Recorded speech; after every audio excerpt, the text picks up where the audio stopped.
tem Olha, Evaldo, eu tenho aqui fiscal. as informações, a gente vai já conversar com o prefeito Gil Carlos, mas pelo menos 3 municípios piauienses, Nossa Senhora dos Remédios, gasta 71,95% com folha de pessoal.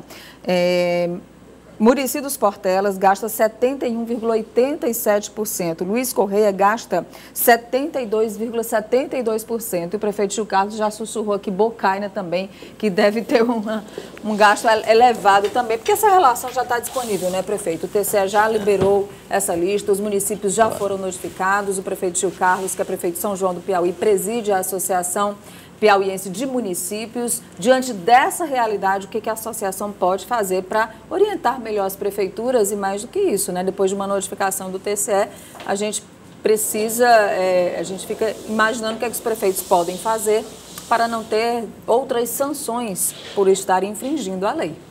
Bom dia. Bom dia, Nádia, bom dia, Livaldo, bom dia, piauienses. Realmente chama muita atenção esse número, porque 62% dos municípios piauienses não estão conseguindo atender esta lei de responsabilidade fiscal que limita o gasto com o pessoal em até 64%.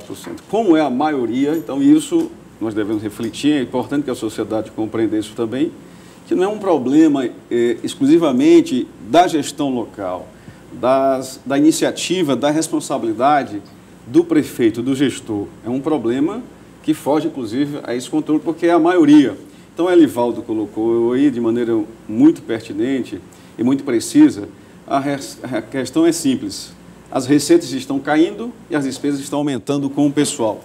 Não somente em razão do plano de carreira e remuneração, que tem um crescimento natural, mas, como ele disse também, a inflação tem colaborado para isso. E a gente nota, Nádia, Elivaldo e piauienses, que a maioria absoluta dos prefeitos piauienses tomaram medidas iniciais para evitar esse problema, reduzindo comissionados, reduzindo o próprio salário dos prefeitos e prefeitas, diminuindo a contratação temporária de servidores, e isso, inclusive, às vezes afeta até a qualidade do serviço que a população precisa. Portanto, é uma situação também nacional. Estivemos agora em Brasília com lideranças municipais de todo o Brasil, e isso é uma preocupação que afeta estados do Nordeste, estados do Centro-Oeste, estados do Sudeste. Então, é um problema nacional e que nós precisamos rever, porque essa deterioração da economia, ela atinge de maneira mais grave exatamente os municípios. Então, precisamos rever as transferências de recursos para os municípios brasileiros. Agora, prefeito, 70% de gastos com o pessoal é uma situação que não se resolve da noite para o dia, a não ser por uma medida muito drástica no curto prazo. E aí? Existem algumas situações também herdadas nessa gestão que se iniciou em 2017 em muitos municípios, em que, por determinação judicial, obriga-se a contratação de efetivos oriundos de concursos que foram questionados no judiciário. Então, alguns municípios também estão sendo penalizados por esta razão. Esta avaliação, essa nota do TCE, inclusive uma nota pedagógica que alerta os municípios para tomar ainda mais medidas para atenderem essa situação, ela é referente a 2017, os 2 primeiros quadrimestres de 2017. Portanto, nós temos que os municípios que estão sendo notificados devem tomar medidas mais severas, naturalmente. Funções gratificadas, nem pensar, só do prefeito. Funções gratificadas. Sim, só do prefeito, exatamente. Ele precisa, e a dos secretários, precisa reduzir e, às vezes, precisa chegar a uma situação grave, que é demitir funcionários concursados efetivos e estáveis. É preciso, às vezes, tomar essa medida. Mas, prefeito, como é com relação a 2017? Não entra já na prestação de contas do ano passado? Sim, entra na prestação de contas do ano passado, mas ele deve tomar a partir de agora, porque isso se perpetua ao longo de 2018. Não é? Então, precisa tomar medidas que, a partir de agora, mais efetivamente consiga atingir essa lei de responsabilidade fiscal. Mas aí, quando as contas de 2017 forem julgadas, os prefeitos podem ter algumas sanções aplicadas pelo TCE por causa disso? Pode sim, infelizmente, pode. Além de imediatamente os municípios entrarem para restrição, para as transferências voluntárias, não é? Esses prefeitos e gestores podem ter suas contas reprovadas, inclusive sofrer processos de improbidade administrativa. Mas eu quero aqui ressaltar que a maioria dos prefeitos do estado do Piauí tomaram as medidas necessárias para conter e atender esse dispositivo legal. Mas nós precisamos rever esse pacto federativo, Elivaldo.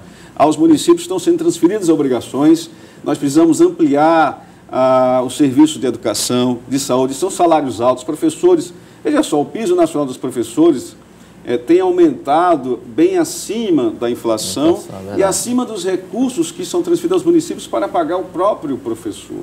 Os salários da saúde são salários mais elevados e isso tem sido, naturalmente, refletido exatamente nesse índice.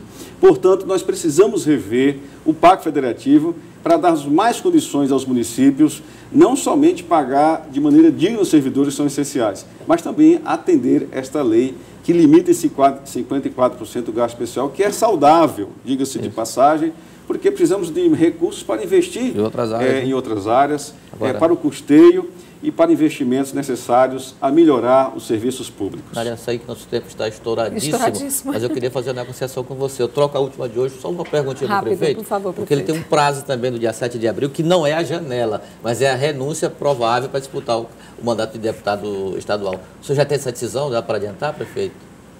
Quem tem prazo não tem pressa, então nós temos prazo. Foi uma última de hoje rápida. Vai anunciar dia 6, vamos ver. Obrigada, viu, prefeito Gil Carlos? Só anuncia dia 6, né, se vai ou não. Então, da manhã do dia 7. Então, a gente vai quase já adivinhando. Obrigada, Elivaldo. Obrigada, prefeito Gil Carlos, presidente da Associação Piauiense de Municípios.